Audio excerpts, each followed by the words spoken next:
Cik, selalu.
Hanya kamu seorang.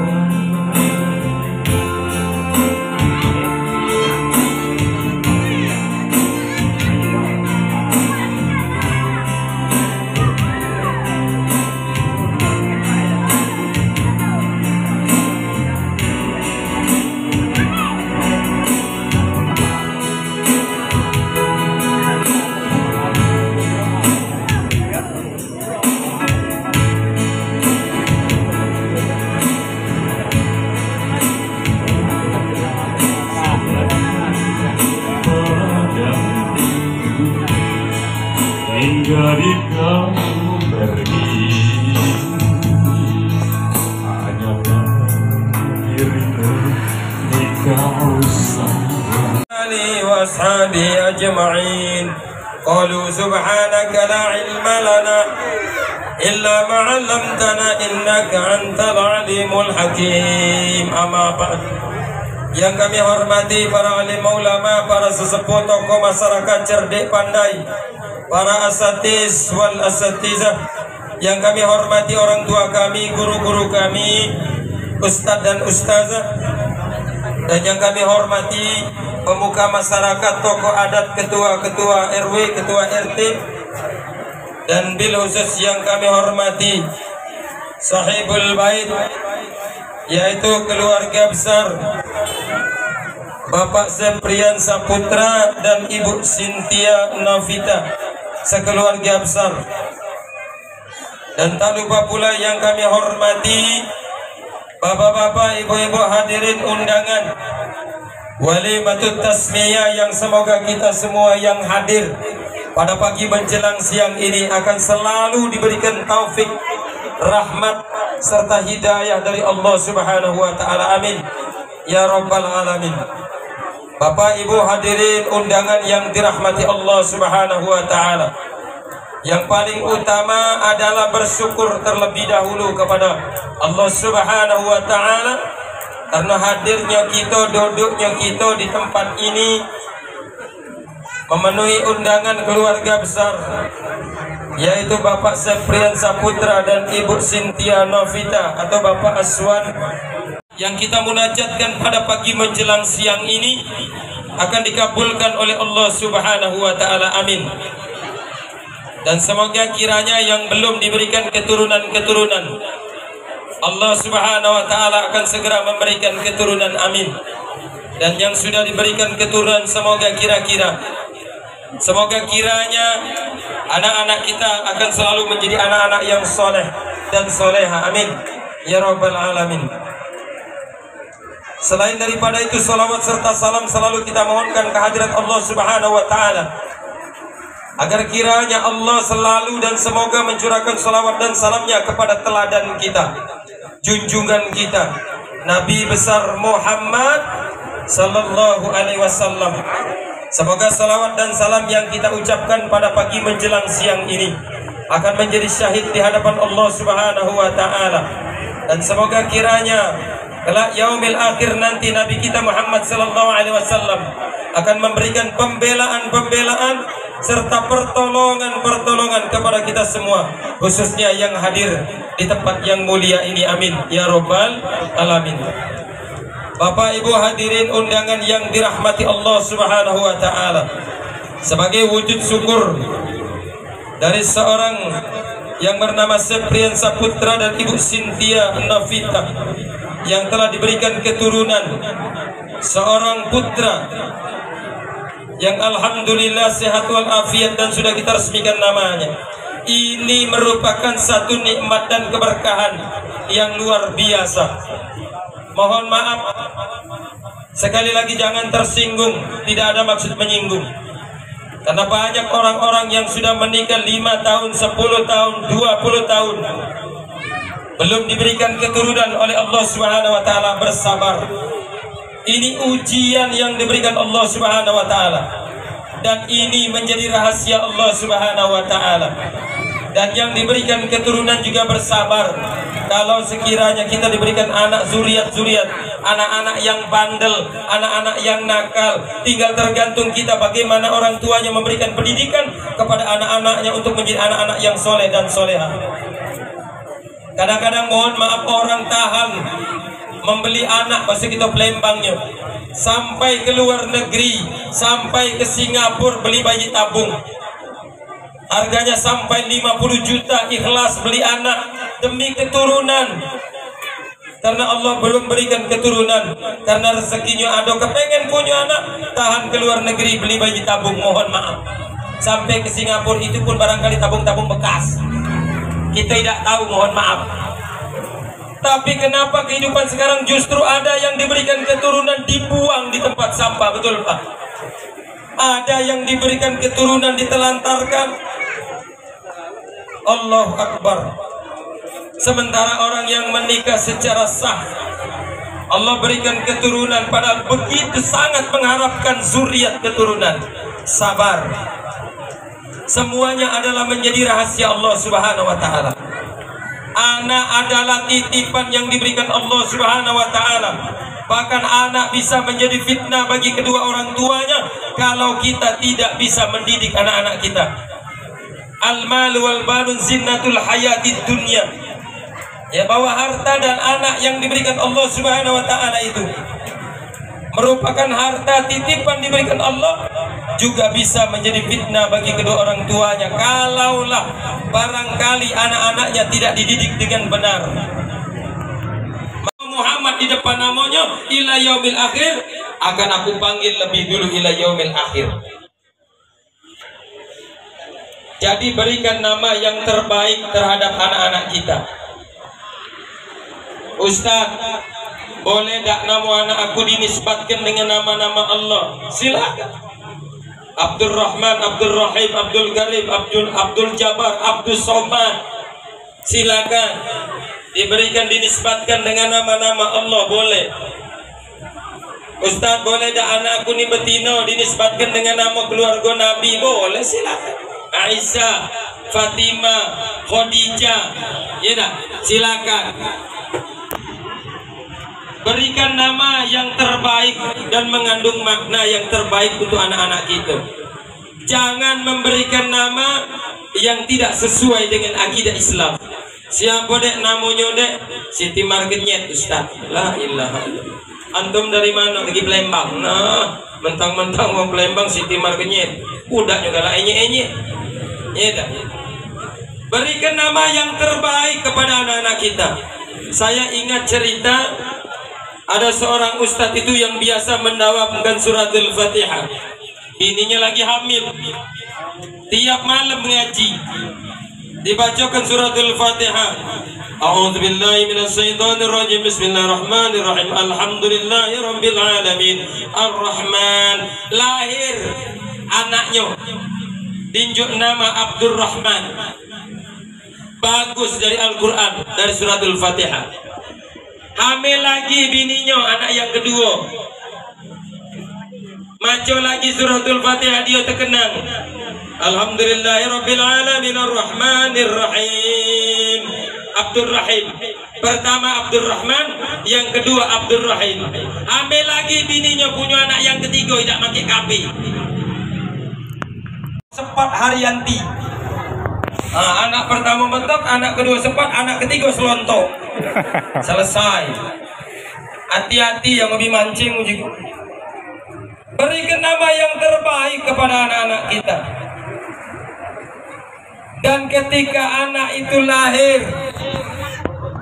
setelah diberikan nama yang terbaik, tugas kita sebagai orang tua diajarkan, kata Nabi, diingatkan bahwa anak-anak kalian ketika sudah mulai tumbuh menjadi anak-anak, ya, remaja, sudah 7 tahun ke atas, ajarkan anak-anak kalian ngaji. Wa yu'allimahul kitaba iza aqala. Ajarkan anak-anak kalian baca Quran. Ajarkan anak-anak kalian ngaji. Mohon maaf Bapak Ibu, apalagi zaman sekarang zaman medsos, Pak, benar. Zaman HP diberikan kepada anak, HP-nya dikunci pakai password pula. Kita periksa HP-nya, apa dia isinya, benar apa tidak isi HP-nya. Tugas kita sebagai orang tua memberikan pendidikan yang terbaik kepada anak kita, terutama tadi ajarkan ngaji. Wa yu'allimahul kitaba iza aqala. Jangan sampai punya anak 2, 3, 4, 5, 6, 10, 12 yang Anda sampaikan tadi, satu orang pun tidak ada yang pandai mengaji. Na'udzubillah min zalik. Kalaulah anak kita baca ngaji lemah, Bapak Ibu, wong tuanya sakit, anaknya ngaji. Sampai mohon maaf kalau barangkali orang tuanya meninggal dunia, siapa yang ngaji? Anaknya. Siapa yang nyolatkan? Anaknya. Siapa yang mimpin Yasin? Anaknya. Sampai yang mendoakan siapa? Anaknya. Anaknya hafiz dan hafizah, ahlul Quran, ila yaumil akhir nanti orang tuanya akan diberikan mahkota oleh Allah Subhanahu wa ta'ala. Maka ajarkan anak-anak kita ngaji. Karena jauh, mohon maaf Bapak, kehidupan zaman sekarang. Dulu di zaman kami terasa betul tahun 70-an. Sekarang usianya sudah 52 tahun lebih. Gayanya baik, di umur 30. Ya, sudah 52 tahun lebih. Zaman tahun 70-an saya ingat dulu orang tua memberikan pendidikan kepada anak-anaknya itu, diajarkan sifat-sifat 20 masih diajarkan, betul. Wujud kidam baka mukhalafatul lil hawaditsi yamu binafsihi wa daniya qadarat irada ilmu ayan sama basar kalam qadiran mulidan aliman samian basiran mutakaliman. Nakati lagi zaman sekarang yang ada sikok bagi dua, sikok bagi dua. Nakati lagi ngajarkan model-model macam itu. Dekatkan dengan masjid, dekatkan dengan musola, dekatkan dengan orang-orang soleh, betul. Jangan salahkan anak kita ngaku, anak kita ngelawan dengan umat baknya. Tanyakan dengan diri kita masing-masing, apa yang kita unjuk makan dengan anak-anak kita. Jangan singgung. Apakah dengan cara yang halal atau bahkan sebaliknya. Tapi kalau kita ajarkan dengan baik terhadap anak-anak kita, insya Allah anak kita menjadi anak yang cerdas. Anak kita akan menjadi orang yang ahlul Quran. Setuju? Ini makanya ini penting, karena zaman sekarang berbeda dengan di zaman dulu. Yang sama kehidupan bapak barangkali kehidupan tahun 60-an.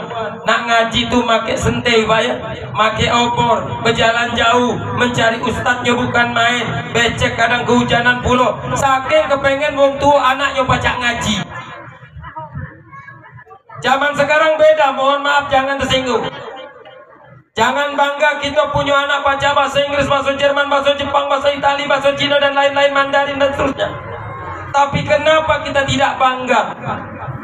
Kenapa kita tidak sedih ketika kita tidak punya anak tidak pandai mengaji? Tahanlah, anak kita di kursus ke Jalan Merdeka bahasa Inggris 250 per bulan. Sanggup kursus bahasa Inggris, bahasa Jepangnya 75, bahasa Cinanya tengah 2, supaya anak dipacak 3 bahasa. Ya dah. Baca ngaji Bu? Tidak. Anaknya baca ngaji? Tidak Ustaz.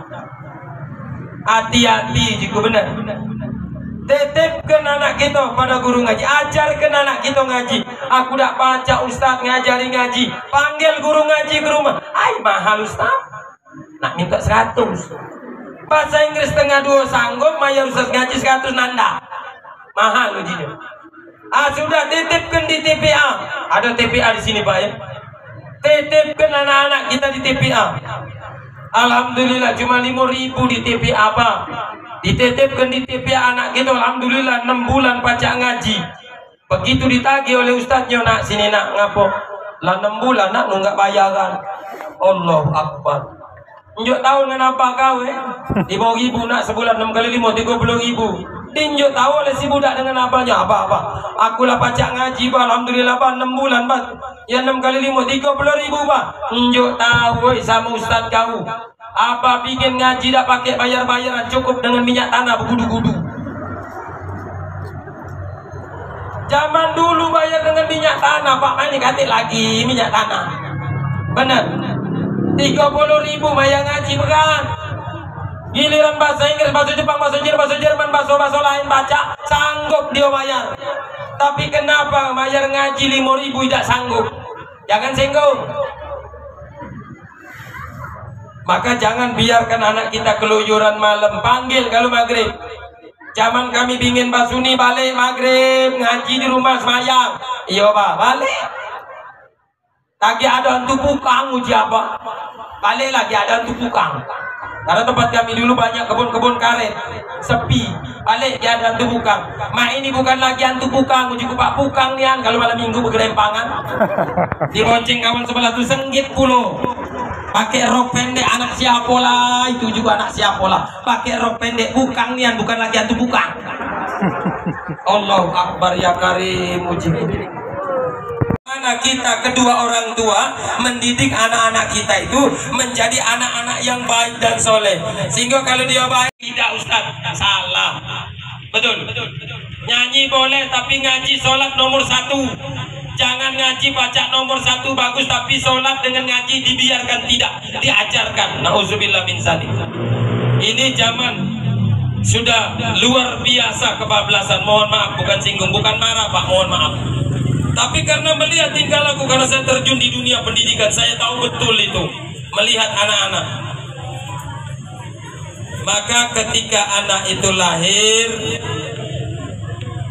ya Bapak Ibu, ketika anak itu lahir, 7 hari dari kelahirannya, si budak ini diakekahkan. Bicara akekah, kalau sekiranya kita sanggup punya duit Bapak Ibu, 7 hari dari kelahirannya diakekahkan budak ini. Ustaz, aku tak sanggup Ustaz nak mengakekah anak aku hari ke-7, masih belum ada duit. Sudah hari ke-14, hari ke-14 juga belum sanggup Ustaz, banyak keluarga yang datang. Sudah hari ke-21, 3 kelipatannya. Hari ke-7, ya dah, hari ke-14, hari ke-21 belum sanggup juga Ustaz, masih buntu. Sudah, jangan jenguk tanggal. Ya dah, sebulan, 2 bulan, 3 bulan, 4 bulan, 5 bulan, 6 bulan, setahun, 2 tahun, 3 tahun, 4 tahun, sampai hari ini aku bersumpah, izinkanlah aku mencintaimu. Katakan padamu apapun ku tahu, karena yang ku cinta pasti orang yang